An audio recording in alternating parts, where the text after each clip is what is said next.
due puntate insieme sono insieme un piacere e un po' una fatica, ma davvero soprattutto prevale il piacere di stare in questa occasione a raccontare tante esperienze di tanti luoghi diversi dell'isola. Abbiamo avuto occasione di attraversare insomma dal Marghine alle Baronie, la Barbagia. Adesso c'è un altro luogo che rappresenta una regione storica molto importante per tutta una serie di aspetti culturali ed è il Goceano, Sagostera, e quindi questo luogo fatto da tanti piccoli centri. Noi avremo ospite Bottida, che è un piccolo paese di circa 700 abitanti, ma che ha conservato questa grande passione soprattutto con i giovani, e questa è una delle cose di grande merito di questa comunità. Il gruppo che viaggia nel nome dell'antico toponimo del paese, Gocille, e quindi a loro io vorrei rivolgere un applauso bello, perché sono tanti giovani che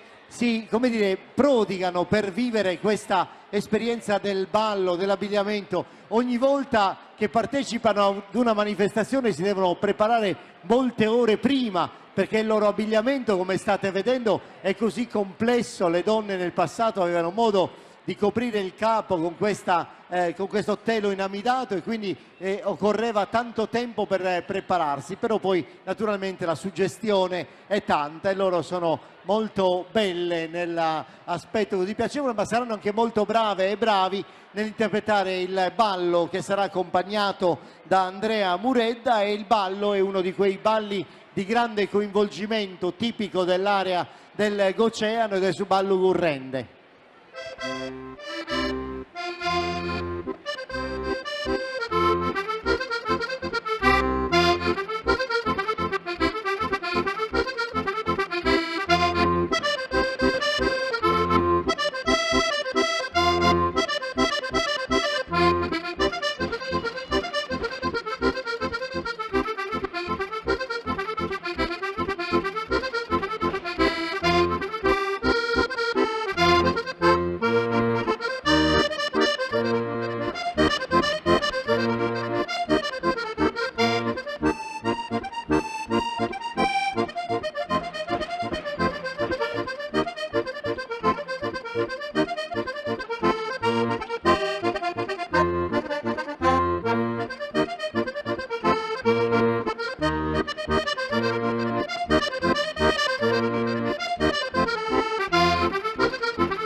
Allora, vedete questo piccolo centro, quante belle occasioni ci può offrire, grazie Goccini.